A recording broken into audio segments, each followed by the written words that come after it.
Time for our third sprint race of the day then here, and it's the FIA Formula 2. It's round 7, and it's time to go sprinting. Kushmani on pole position from Oliver Bearman in second as well. Maney looking to, again, get forward in the championship. Bearman searching for his first win of the year. It's all to play for here as we get going for the sprint. Hello everybody, so 28 laps ahead of us for the F2 Austrian sprint race as well. We'll be handing over to the world feed shortly as well. Just quickly alongside me in the commentary box is Omi with Jack and JT down the pits. Omi, you've got about 10 seconds. What are you looking forward to for this race? Action, dramatic, wheel-to-wheel racing is what we're going to get. Cannot wait. Jack, you've got the same. 10 seconds.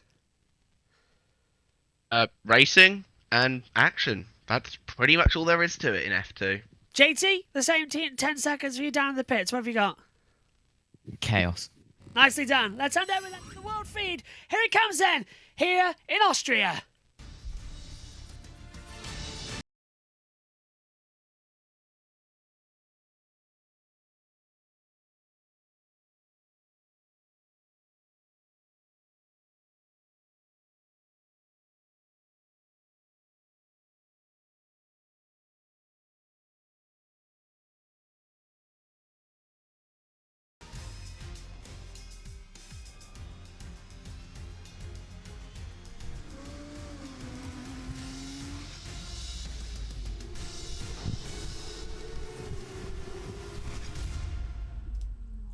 The story so far.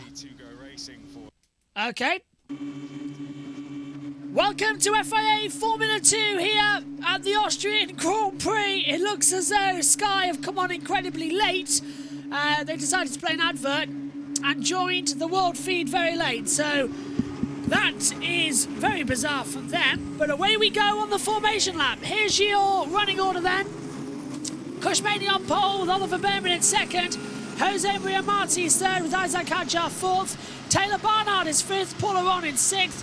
Franco Colapinto is seventh with Gabriel Bortoletto is eighth. Joshua Dusk at ninth. Dennis Hager in 10th. Emil Cordial is 11th. Zach O'Sullivan 12th. 13th on the board for Victor Martin. Jack Crawford's 14th. Enzo Fittipaldi 15th. 16th for Andrea Kimi Antonelli, 17th for Richard Bashaw, 18th for Rafael Villagomez, 19th for Mauro Correa, 20th Dave Maloney, 21st for Ryuto Mayata, 22nd for Roman Stanak as well. Let's hear from your top three. Quick guys around the grid is going to be packed, and obviously around here in Red Bull Ring tighter than ever. So yeah, I'm expecting for hopefully a clean race, good start, try to stay within the group, and then if we can fight and go forward, then so be it. But I'm excited for it. Tomorrow will just be a learning race, trying to fine-tune the car slightly and trying to fine-tune my driving to maximize. And yeah, of course there are some points on offer, and I will go for the maximum. Main focus is just to get a good start, and then yeah, just try and pull away. Hopefully they battle behind me, and like you said, it can be very eventful here. But I think if you're in fresh air, you can definitely put those laps in and hopefully pull away. There's your top three. Well then, Omi, it looks like we're going to go straight into the procedure. Sky were very late coming on, it looks like, which surprised everybody. But it should be a very good race. What do you think's going to happen between Bearman and Maney down to turn one? Maney didn't get away well last time, but Bearman also hasn't had the best of seasons so far. So I think it's going to be a very interesting opening tour to the race. Keep your eye on Isaac Hadjar. He looked to be the class of the field in practice, was the class of the field till he had that issue in qualifying. He has a lot of pace. He starts on P4, so I wouldn't be surprised if he makes his way through to take the win. What do you think, Jack, is going to happen? I'm hoping for maybe something similar to the F3 race, without the big accident at the end, obviously. But it's going to be a pretty exciting wet race, whatever way you slice it. There's some guys who, in particular, I'm pretty sure that Kimi Antonelli. I don't know if Formula Regional come here. I don't know if he's come here before yet. He has, yes. Okay, he has. Okay, yeah. This is one of the tracks that I think people kind of start out at, which is pretty a dramatic way to put it. But I think we've got a really exciting race on our hands. We're getting ready then for the start procedure in FIA Formula 2. Green flag will be at the back, and watch to the famous 5 3, 4, 5. 1, 2, 3.5. Go! Poor start for Maney, great start from Behrman. Marty comes to the centre of the track as well. Maney immediately comes over to defend as well. Look round the outside as well. Coming up, Taylor Barnard going for manoeuvre. Off goes Maney, makes contact with Jose Maria Marty as well as he run up towards turn 3 at Remus. Behrman, such a storming start, and it's 3 wide farther back. Barnard on the inside line, Marty contact, and Maney's going to go straight on with a rear puncture. They all go straight, they all get through okay. Bortoletto with Durska and Colapinto. Behrman leads, and how does Maney not have like a billion punctures from that? Barnard dead centre. Marty still in second position as they come into Sauceless Gold at turn 4. Antonelli dropping further back as well. Chaos at the start, Omi, just as we predicted, but Behrman, perfect getaway.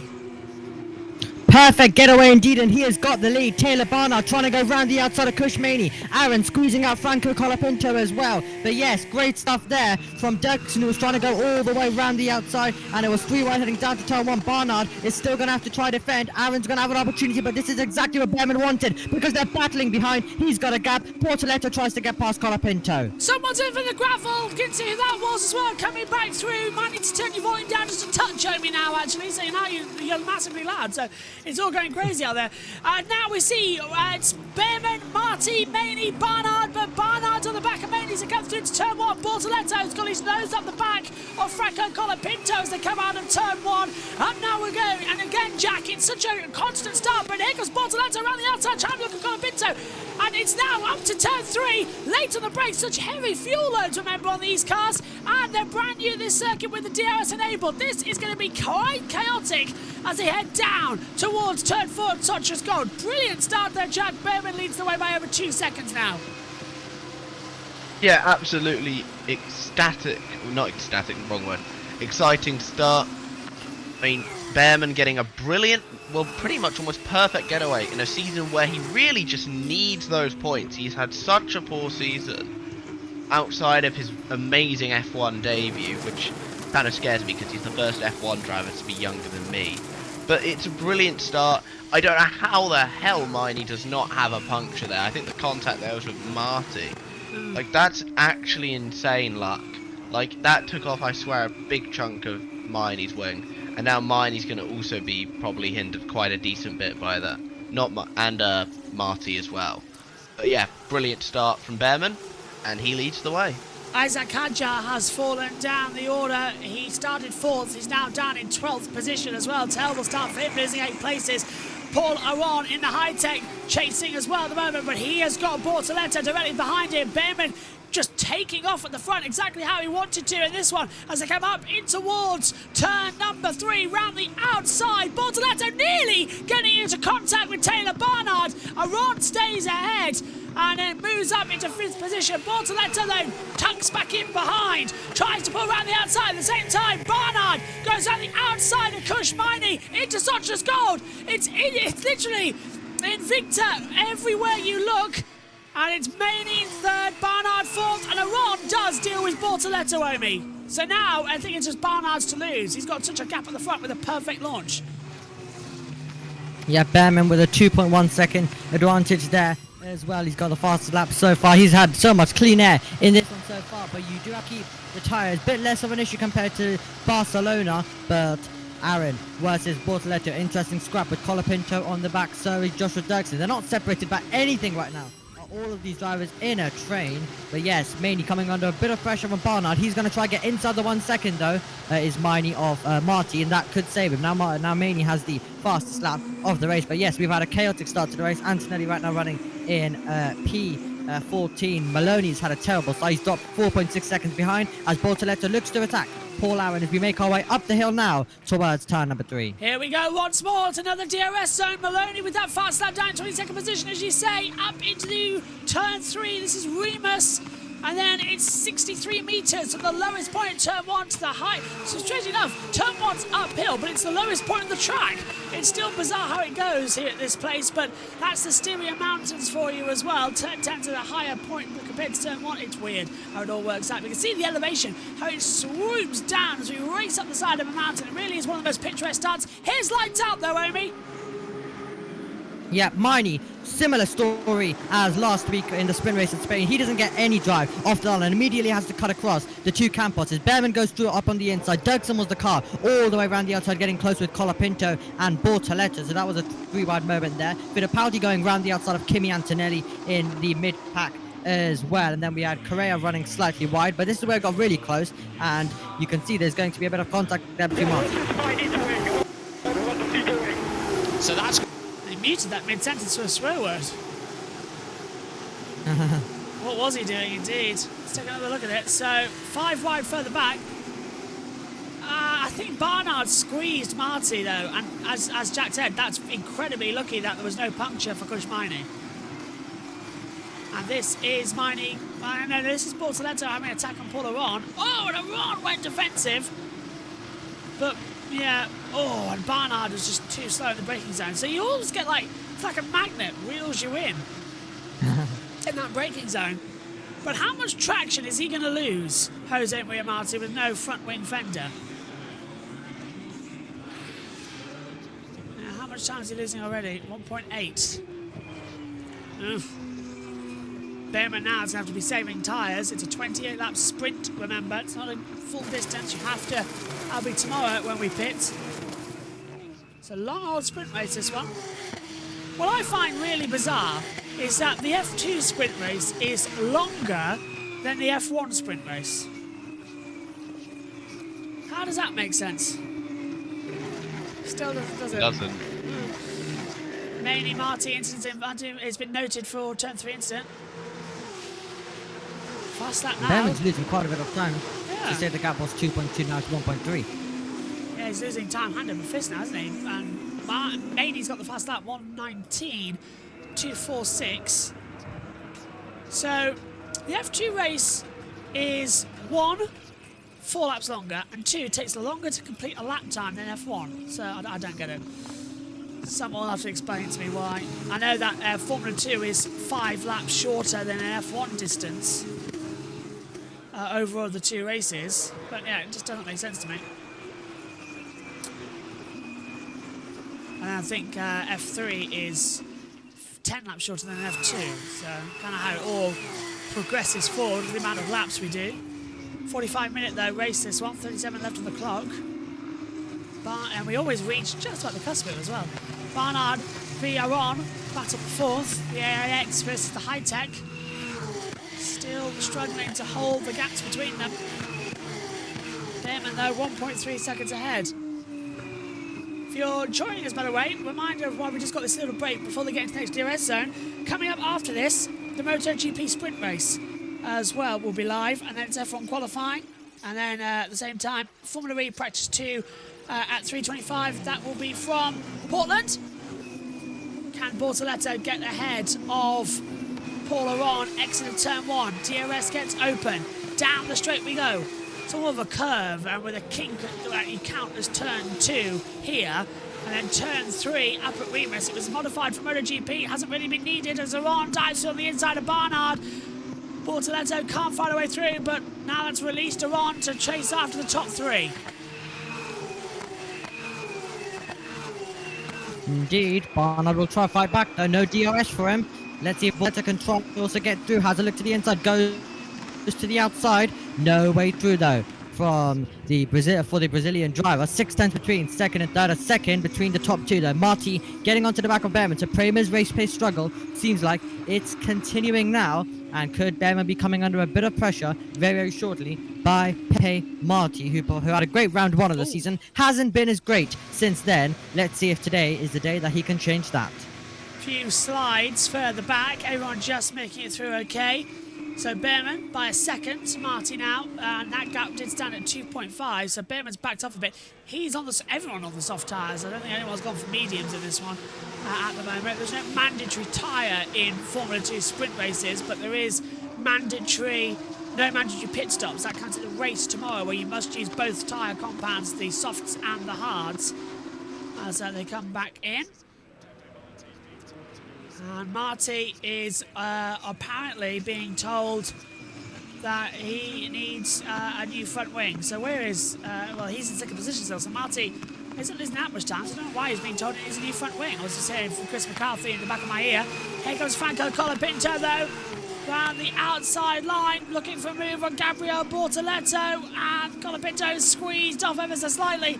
Dirksken tries to come back to look into the inside line. Josh Dirksken's going to start second in the feature race tomorrow as well. Really impressive race. Hauger has pole for tomorrow. Dirksken, oh, look at that tyre, Omi, as well, already being so degraded on the inside front. Left. Unbelievable. Yeah, we're only lap 8 as well, so a lot of tyre conserving for these drivers needed, but that's why we also get some late charges. Keep an eye on the Dams car. They are much more further down. You've got Crawford in 11th, in 17th, but that Dams car is with its tyre, it's race pace. So we could maybe expect a few moves to come from the Dams team later on in this race when others are struggling with their Barn struggling a little bit. He's gonna have all over the back. Down towards turn number 3. Here we go again then. Bortoletto side by side. Barnard's trying to go around the outside. Hasn't worked out. Oh, I nearly ran into the back. Durskin ran into Colapinto nearly.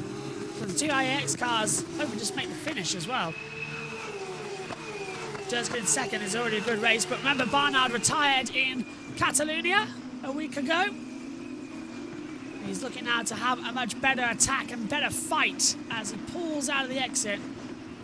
Behrman, 7/10 to Jose Maria Marti. Then we get Maney, Aron, Bortoletto the top 5, Barnard 6th, Colapinto 7th, Durskin 8th, Hauger 9th, Sullivan is 10th, Crawford's 11th, then followed by Hadjar 12th, Martin's 13th, Antonelli 14th, for sure 15th. No, Fittipaldi 15th, for sure 16th, this October. Correa 17th, Cordial is 18th, Stanek 19th, Maeta 20th, Villagomez 21st, and Maloney in 22nd position. That's the order as they run if you're listening to us on the radio coverage as well. 10 of 28, 19 to go. You count the lap we're on. It just seems no end to this race already. Just got to be careful. Let's see now if Colapinto can get past Barnard. He's got DRS. He'll have a chance down towards turn number 3. Round the outside and off the track. Joshua Dirksen. Yeah, he had to avoid that bollard. When he get out ahead of Hauger and O'Sullivan, yeah. So I nearly coughed on air again. You remember the last time I did that on Formula 2? We don't want that one again. Yeah, don't want a croaky voice. That was Imola. What's this? Oh, this is, so he just outbrakes himself, doesn't he? Yeah. Yeah, absolutely. So he also has to take a bit of avoiding action there as well. But yes, disappointment. Both AIX drivers eliminating themselves in the race due to issues in the feature at Catalonia. And then Barnard had some stalled in the pit lane as well yesterday, but was able to get going to secure AIX's best qualifying results. So it was a great recovery from Barnard with limited time compared to all of the others due to Paul Aaron being let loose in the pit lane and into the path of Barnard and installed the Formula 2 car. I think we know how the cars are with stalls, don't we, Josh, when they come to a halt? We've seen that enough already in the past couple of weeks in Charles Leclerc in Formula 1 and in Formula 2. It's a standard procedure. Side by side, Colapinto getting ahead of Taylor Barnard on the run up in towards Remus at turn 3, and he gets it through. That was a lovely move. Hauger getting close under braking as well to Dirksen. They're nearly hitting the back. Barnard does have DRS to try fight back. He's got round the outside. Colapinto's already blocked off that inside line. And further back, that's going to be Crawford. Yeah. Is that O'Sullivan? Yeah. Same livery, different teams. Similar livery. Yeah, just realised that. With the blue colours, one Williams, one Dams. Ooh, Martins. Oh, Rick Martin.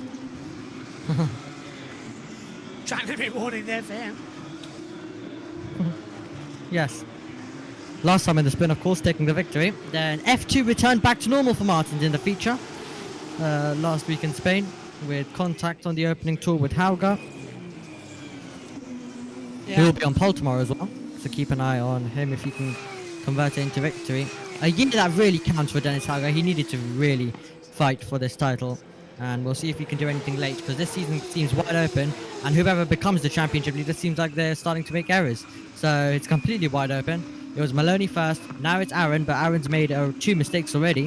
A mistake in qualifying yesterday that denied him a chance of pole. Then also, of course, a mistake last time out, chasing the net race lead in Spain.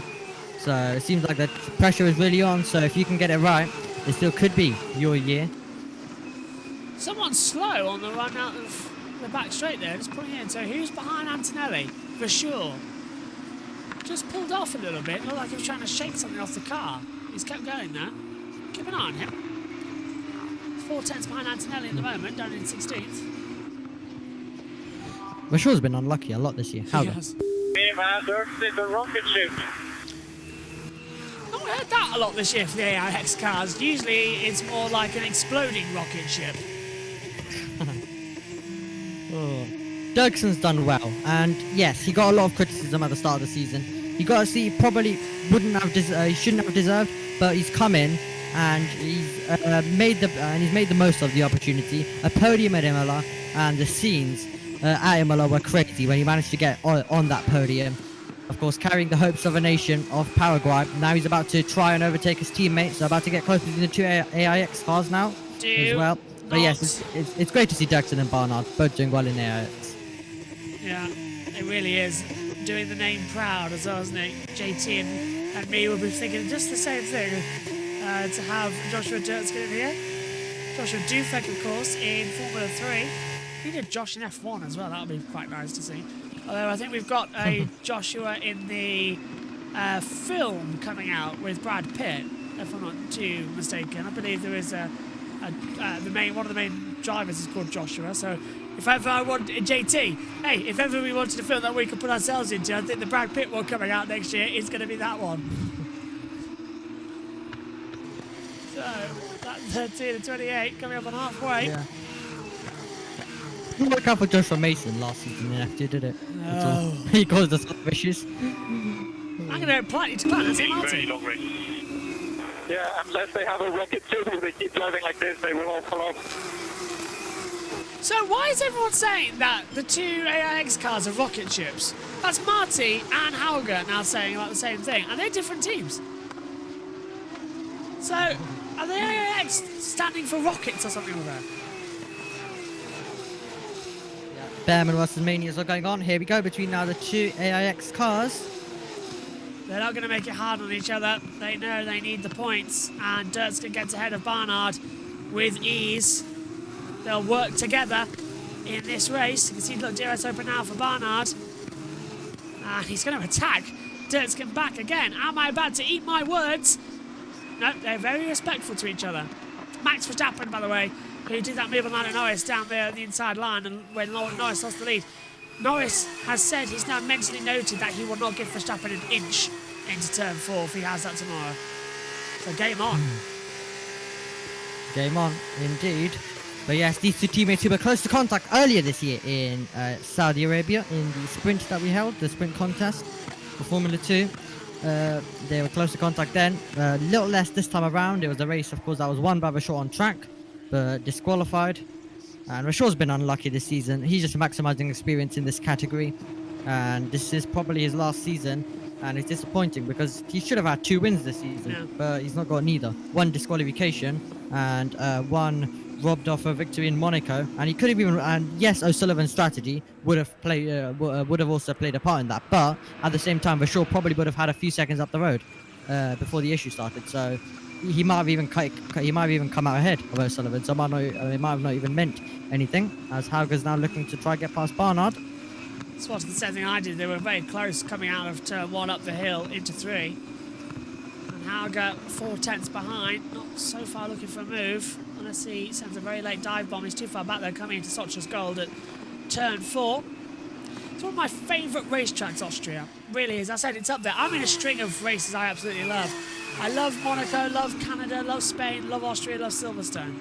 I'm in a nice little trio. In fact, I even loved, I love Imola as well. So I've been loving Formula 1 life lately as well. We get to Hungary and then it takes a dip. Belgium goes as a high. Netherlands is sometimes good, sometimes bad. But yeah, to be honest with you, when we get to Silverstone, that's when the memories are going to start kicking in a bit. As the action continues on. So, 16 to 28. Past halfway. Behrman by 8/10 to Marty. So they'll keep it on closing. There's a massive visible bump, isn't there, over the new layout still, where MotoGP added their chicane. I'm surprised that's not been smoothed out for the motorcycles. Oh, and here goes Hager on the inside line. Late on the brakes on Barnard and gets through. Almost forced Barnard off the track. Paul Along, though, is still going to be leading the championship. Gets an extra 6 points here. JT, you said just before we came back on air that there was a big crash. What was that about? Are you still here? He was asking. The Was, F3 one. yeah, he was asking for that. No, F3 went fine. Oh, Montoya's okay. Yeah. Montoya hit the wall there. He's okay. Well, I think that's fair racing as Hauger just sort of lunged up the inside and Barnard couldn't turn in. That's a good, fair move from Hauger there. Yeah, Barnard not being able to fight it, not having the race that he would have wanted as well, dropping down the order massively. Behrman's just going to try keep this one going till the end. Lap 17 out of 28. Has been a good contest here in this Formula 2 sprint race. Definitely anything is going to be possible in the remainder of this one. Can Marty get close? Is he trying to keep those tyres is he trying to protect those tyres at this stage of the race and go on the attack late on? A late charge definitely could be possible, so anything is possible in this one. So this could go all the way till the end, but Behrman definitely just has to try and keep it going. This is the best opportunity he has had. Yeah, 4/10, now 5 as well. So Behrman wants his first race win of the season. He's had miserable luck so far. Second round, 7 of the campaign to get here as well. Is it round 7? Let's have a look. 1, 2, 3, 4, 5, 6, 7, 8. Round 8 of the season. Ooh, getting close. I did tell you earlier on, keep an eye on the dam's cars, and Crawford is trying to get past his first customer on the road, and that is O'Sullivan 7. as well. If the top 5 win, if the top 5 win, they would be our 11th winner of the year, so 50% of the grid has won a race. At halfway If anyone in the top stage, 5 yeah. wins, that is. Yeah. Yes. It's round 7 of 14, isn't it, this weekend? So, at the halfway stage, we'll have half winners as well. It's just getting absolutely madness at the moment. Behrman's already been promoted up to F1 anyway, we know that. Go on, Eamon. Yeah, absolutely. But yeah, great to see that there's still so many talented drivers who could win a race. Like, there's so many drivers who could win a race. I think Barvilla Gomez, even Cordial's had opportunity this season as well. He nearly got a podium until he lost it right at the end. It's just been that type of season. It's just been that crazy.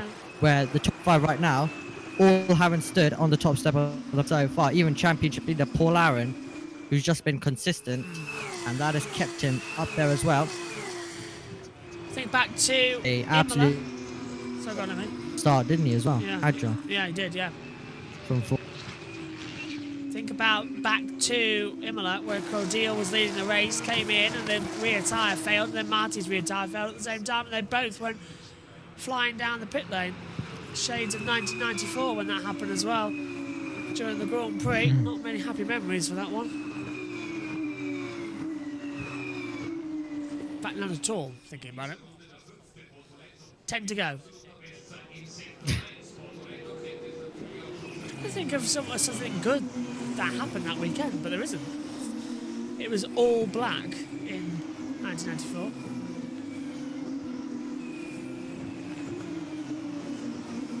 Nothing. Down we go then. Monaco, Eric Comas's crash.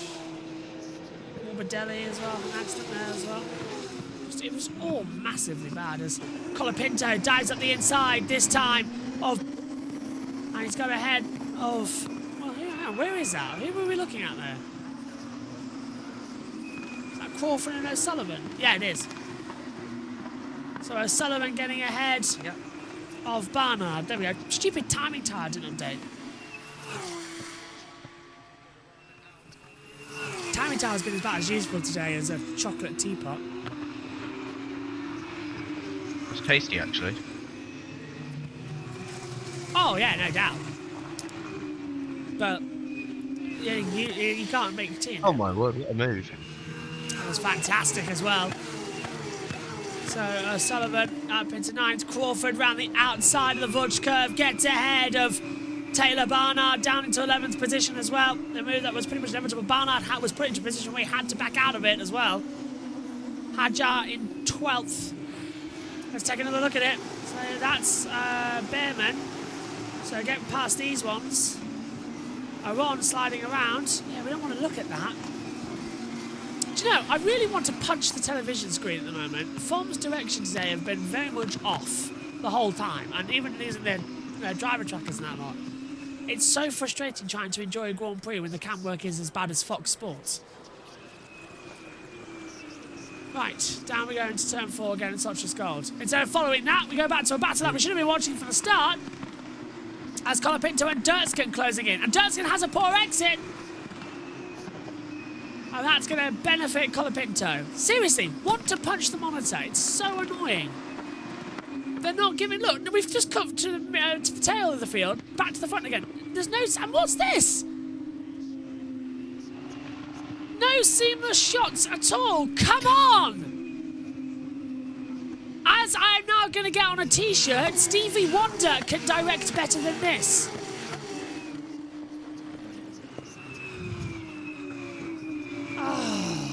Spain, they also missed the race lead, didn't they? They did, yeah. Well, They missed that battle. I'm literally going to take some steps That was back in the ridiculous. commentary box because I need to take a look at this whole picture in front of me. Because it's really annoying me. We cannot work out. Right, there's Maney, there's Aron, there's Bortoletto. Then we're going to cut away from that battle that's actually going to have some overtakes to look at the same battle. And Aron touches the back of Maney, and we're not even seeing it. Aron gets out The of bump it. and run. That was a great move. Shame we couldn't see it. As Bortoletto goes round the outside of Maney, that's going to be contact. They're not careful. The two teammates get very, very close. Bortoletto on the outside line becomes the inside line for turn 6 of Pirelli, and he's through, chopping the wheel of Maney. Wow. Yeah. I was just about to mention that these two had contact in the Spain feature race, so they got to be careful. They can't do it back to back, and the two races they made contact once again. But yeah, these two relationship hurt a little bit after that contact that they had at the end of the feature in Spain. Close to making contact once again here at Austria. So Now, mate, Aaron hit me. Right, that's what Maney says. I'm holding an umbrella. I'd like to speak to the TV director, please. Because this is getting annoying. Oh, look, let's take a look at the replay. Did Aron hit him? Well, I don't know how you know about Maney. I don't know what you think about physics, but I don't think he hit you there. It's the other way around. I think the TV director's having a mare. I think he means here. Is this one? I think he means here, not what the TV director's showing us. Again, yeah, I think he did hit him, yeah. We said it on the commentary. God's sake. Black and What white. was the point of the first replay anyway? Don't know. Look, he's on him back. Look, that's a run now under pressure from Bortoletto, but further back, we've also got Antone's pass Fittipaldi. That's Dirtskin and Hauger. Do you know, pointing sticks really do help. Trying to work out who's Fittipaldi who. right back. So there's Aron coming through. And let's take up with Crawford. No. Seriously, hammer, please, because that is not Crawford. That was Colapinto. Yeah. Ahead of Jackson and Hauger. Right, there we go. Honestly, TV direction, Stevie Wonder. Honestly, could do better. It's really frustrating me here.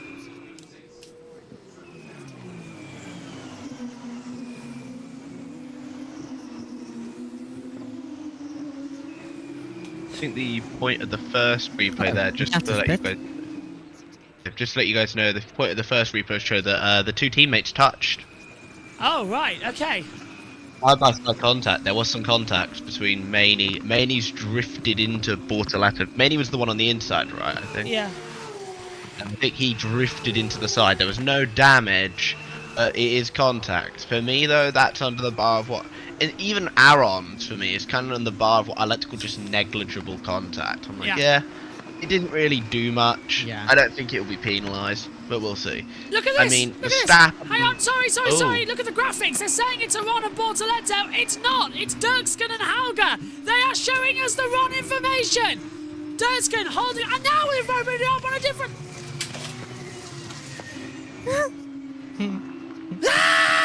Just give us the information! I feel like I'm being tortured. I'll talk. You need better camera directions. Mamma mia.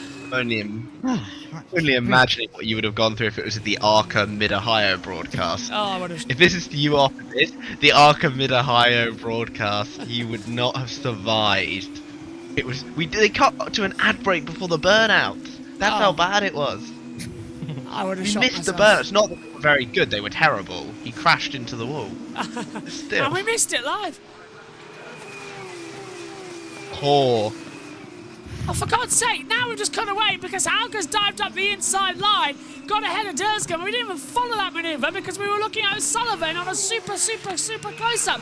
And now we've cut to a Ron being defensive to Bortoleto when there's a move up the track! Hauger defends from Durscombe. I am literally so annoyed right now. Trying to follow this race is like closing your eyes during the closing stages of the Grand National and not knowing whose horse it is. Let me rephrase that. It's like taking all the numbers off the horses and making the jockeys wear white. You can't tell who's who. What are we watching now? There's Victor Martin. So it's Barnard, Martins, Hadjar, Fittipaldi. The battle over for 11th place. Villa Gomez has passed Stanak. TV direction is bad. I thought it was all right during the F1 sprint. They must have let the B team go on this. The young recruits having a go. It is shocking. What was that cut? Behrman leads, but by 0.3 of a second to Marty. Yeah, let's not follow the leaders or anything, chaps. You know, the one who actually has a move going on. Follow the line. Seriously, I might become the TV director. I can't do a worse job. Victor Martin side by side with Taylor Barnard, and he gets through. past. And did we see it? Did we, Baggery? Seriously, stick director. My 118.805. Please, come on, guys, get your acts together. Focus on one battle at a time. Stop jump cutting. I can commentate this and do a better job while also doing the TV direction for this. Right, there we go. That's Martin's. But yeah, good. There's Martin's passing Barnard. Well, actually, Omi, that's exactly what we do now. We commentate and direct the TV pictures when we do PSGL. Yes. So I do a much better job than this. Exactly. much better job. This isn't on. I do a better job using the multi-view on OBS doing the JBMotorsports streams than this. Yeah, I am tired with this. Although JT's probably been clipping rants.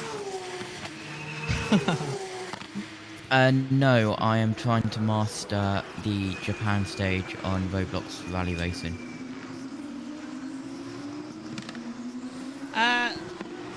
Okay. We've got a comment on YouTube now, so I want to see what it is. Go on. Yep, guess what? Colapinto gets past Kushimani. Oh, for God's sake, Did we see see it? No. Oh.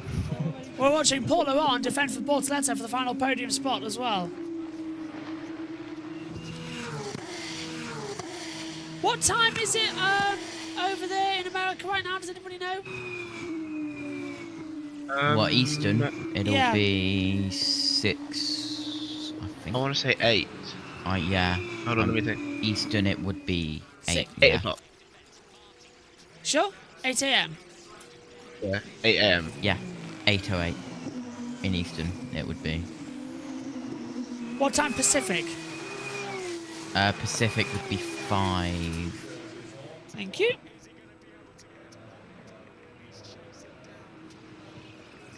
How do you spell specific in terms of, is it the 3 letters? As again, Iron goes defense again, Bortoletto. PT. Thank you. Look at this on the inside line. Finally, we get a manoeuvre as Dennis Hauger gets ahead of Kushmini. Well done. We actually saw an overtake live. Much better TV direction from the TV crew. Oh, stick with the one in the background. Crawford gets past Dirksen as well. So they are closing in once more, having some dramas. That's what we like to see. Sorry, MotoGP had a comment about the sprint race times, so I wanted to tell them because, you know, we're getting big in America now on JBMotorsports. Let's have another look again on the inside line. There was a sweet move from Colapinto on the run-up. Maney could do nothing about that one, unfortunately. Yeah, mainly seems like he just used too much of those tyres. First Colapinto, then Dennis Hauger, both MP Motorsports following through. And at the same time, Jack Crawford goes to the outside, turns it into a traction race and gets the move completed onto the final lap. Marty won't be able to contend for the race win, but Gabriele Bortoletto has got a chance to contend with Aaron for the final spot on the podium. No, we've raged through the last 7 laps. That's how bad the TV direction's been as well. We just I didn't even notice the lap counter. As again, Bortoletto will have one more shot at a podium spot. Paul Aron once again is going to try and be defensive as we head down towards turn 4. It was not a good exit. Bortoletto's going to try and have a go as we come into turn 4. Hauger's past Colapinto's off. Colapinto's off the track. Yellow flag. Top of the hill. Colapinto's in trouble and he's had a spin. And we've gone green now, but Franco Colapinto loses out on a 5th place and drops outside to 11th. Not great at all. Aron holding off from Bortoletto, 6/10 at the moment. Marty's even backed off. Well, 6 points in Formula 1 after an outstanding debut. For the first time in a very bad season of Formula 2, Ollie Behrman wins in 2024. Finally, the season starts for him. Our 11th different winner of the year. Marty is 2nd, Aron 3rd, Bortoletto 4th, Hauger, Crawford, Maney holds off Durskin at the line, O'Sullivan and Victor Martin's the top 10. Ollie Behrman wins! Finally, a top step. And that, everybody, is what that man can do. Brilliant stuff, Omi. What a race. Brilliant stuff for Ollie Behrman. He's already got the F1 seat. He's just completing this right now, enjoying it in his final season with Prima. Grande Ollie! Grande! Good job, good job. Come on, guys. I know it's just a sprint race, but it's nice to get a good result behind us. Good job. The call is nice. Oh, Multiview has retweeted one of my... I sent them a nice comment about how valuable the race was, and they've now followed us. That's nice. Very thankful, guys. Right, let's turn it over then to the world feed, get their thoughts as we see the spin, actually. I thought this was live, but it's a replay. A spin there from Colapinto. This is how it happened with Hauger on the outside, Colapinto on the inside. Don't tell me Hauger tags him out. More with him, come on, seriously. Oh, he did. And then Hauger forced off. Sorry, Colapinto forced off Hauger there. The 2 teammates. But that's Colapinto's fault in my book because he forced him out. But what was Hauger doing on the outside line? They just touched. Well, we had Invicta contact line. It will be a debrief at MP Motorsports, Colapinto, and Hauger made contact. Let's turn it over to Chris McCarthy and Alex Brundle. to the ideal line, but then very much ran him out of the road through the exit, Colapinto. More great point for Paul Aaron, though, it must be said. Chris. He's done a superb job this season, hasn't he? Our championship leader, capitalising even more to take some good points. Let's hear from Marty. So close. It's okay. Yeah, good job. If I tried earlier, maybe would have had it done. Behrman had something for him all the way through, and when you put Behrman in that position, as you completely correctly say, Chris, he returns to the Ollie that we know and that we've seen race throughout last year and find so much speed. Ferrari junior driver has just not had the beginning to the year that he wanted, but relief will flood the airwaves for sure. That was a fun race.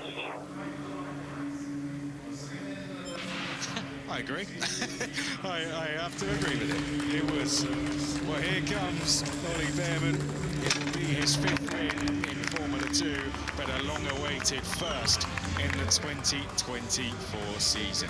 It's not been the start to the year he wanted, but Ollie Behrman, this will give him the confidence boost needed to now go on and push for those wins and podiums we saw him get last year in what was a superb season. Ollie Behrman's 2024 season has officially started, and it started with a win here at the Red Bull Ring.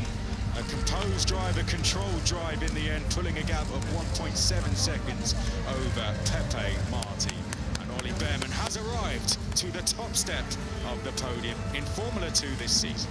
And a Prema team who are so used to being there, return there. An important moment for the team as well to deliver that result. I know it's only the sprint race. There's a feature race, of course, to come tomorrow. But they had the pace out front, and they resisted the attack of a very quick charger in the form of Marty, who did a great job, must be said, behind the wheel of the Campos, keeping it out of trouble early on, especially, and carried that damage all the way through the race. Yeah, he certainly did, and a Red Bull Junior would have been so special to him, but back on the podium where he started his season, and we just can't keep this man off the podium. Paul Aron, he's been there 7 times now. It's been a superb season. He's driving like a championship leader. And Ollie Behrman, who's been unfortunate really not to be in this position so far. He's put in superb performances in qualifying and then had other duties to fill, and he's been on for great results and had some misfortunes. But Ollie Behrman now putting in those performances we all expected, and I'm sure many more of those to come with that confidence. Prema Racing on the podium, and that puts all teams on the podium this season. We haven't even completed round 7. Towards the turning point of this season, a lot of racing still to go. As he said over the radio on the way into the pits, great to have a good result behind him. And it is very important for the team and drivers' confidence moving forward. Echo your thoughts around Paul Aron. That's 8 consecutive point-scoring finishes, which in Formula 2 is rather an impressive feat, isn't it? It really is, and he's just driving like a championship leader, not taking the unnecessary risks, but taking the opportunities when they are there for him, and that's what's doing good for him. Good respect between all our top 3, which is great to see. They put on a really good battle today, didn't they? Pepe Marti gave it everything, but Ollie Behrman just kept enough in his tyres, and then when the time came, he pulled the gap. Yeah, it was a really well-controlled race by Behrman, who found just a little bit of extra pace every time Marty came after him, and knew how to use the tyre to keep Marty just at bay. And in the end, it was a 1.7 second gap at the flag. So Behrman had it, must be said, which again will be heartening for tomorrow, where he will be able to overtake. It will be all about the pace that he can find from the tyre, and of course they'll do the majority of the race on this compound, the soft tyre, tomorrow. They certainly will, and Ollie Behrman jumps out of the car. The fans certainly enjoyed that one, showing their appreciation, and they certainly like Ollie as well. The reaction, certainly loved the Formula 2 racing, and our Formula 2 drivers was a great reaction for them as they came into Park. I hope they're hydrated out there. 31 degrees in the air and 49 on track. It's a glorious, glorious day to go racing at the Red Bull Ring. Effervescent, one might say, the Red Bull Ring appears as effervescent as its namesake. The drivers may take a fast walk to the cool down room. Yes, exactly. And that's where we're going to be going shortly. There they are. Let's hear from them. Yeah. Like there was no cooling at the straight. Like the air that came in the helmet was hot. Was hot. Every lap I was opening to like do this with the sweat. Even lap, I mean, I was in front. I didn't have anyone following. I was, I was hot. I thought I was gonna get killed here, mate. Oof. Is that Isaac? No, it's me. Oh, I have no wing. I have a wing. Oh yeah? Yeah. I think you gain performance like that. I so much understood.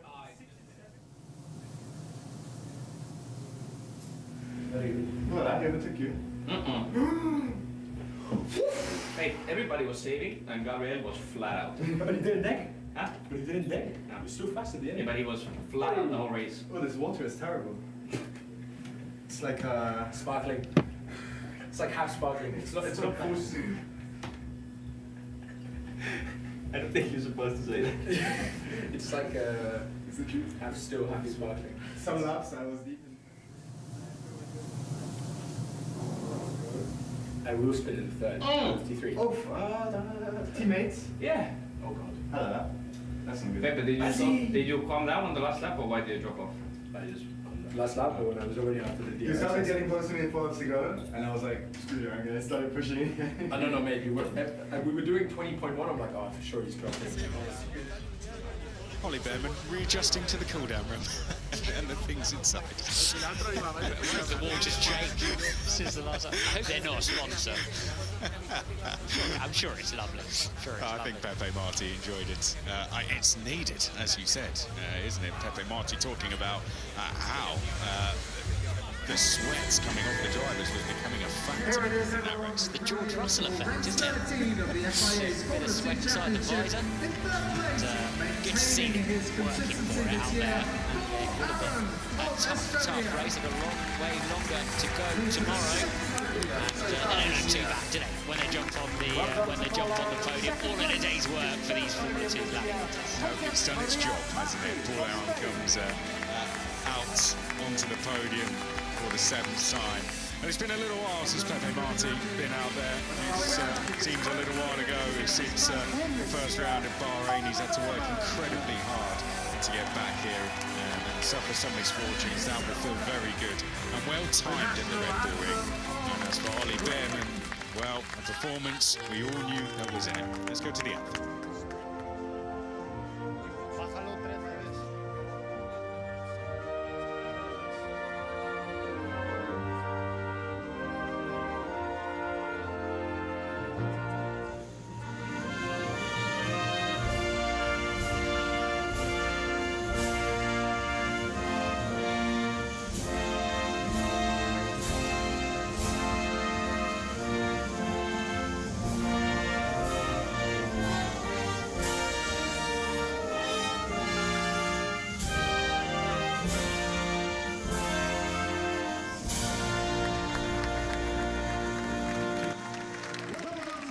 An impressive race by Oliver Behrman. He is victorious, and the trophy presented to him by Helmut Marko as well. What a brilliant race as well. Victory at long last for Behrman and Prema. They've had to wait for it longer than most in 2024. Not bad at all. Second place then, coming through. That goes Jose Maria Marti. And once again, another impressive race from him. What can he do in the main Grand Prix tomorrow? He's down there holding his helmet already. And third place to Paul Aron. Another classic. Well done, Paul. No drive backing from a team. Doesn't matter. Championship leader by being consistent. And now it's champagne time! Another classic, another great sprint. What are we going to have in the feature race tomorrow for FIA Formula 2? But Behrman on top definitely justifies. Let's go around the room. JT, what did you make of that one? Yeah, a really good Formula 2 sprint race, a clean racing. Well, some of it was clean racing. Some interesting moves and a spin at the end, but a really interesting stat, and it really says how close Formula 2 is. That every single team has been on the podium this year. What a stat. Jack? Yeah, brilliant. Clean race. Almost a polar opposite to the Formula 3 race. Great to see Ollie Behrman on the podium. Because, I mean, Prima, a team we're so used to being on top. That was their first podium of the entire season. Which is an insane stat. Yeah, well done Ollie Behrman, well done all of the drivers. And we'll see you again, of course, later today for Formula 1 qualifying. Amy? Richly deserved for Ollie Behrman and Prima. They've had to wait a long time this year. Great to see Aaron continuing the streak. Marty returning back to the podium as well after a good Bahrain. Hasn't been the same since then. I did mention in the middle of the race, keep your eye on Dams. They have some good race pace. Crawford showed that from P14 to finish in P6. They could be very quick, and they could be ones to watch out for as well if they do go for the alternative strategy tomorrow with some good time management in the feature race, because we're going to have pit stops as well. But Ollie Behrman can celebrate finally a victory and finally even a podium in Formula 2 for him and Prema. Thank you, Amy. Thank you, Jack. Thank you, JT. Thanks to everyone watching as well. Next up then here is going to be the MotoGP sprint race as well from the TT Assen. That gets underway in around about 20 minutes time.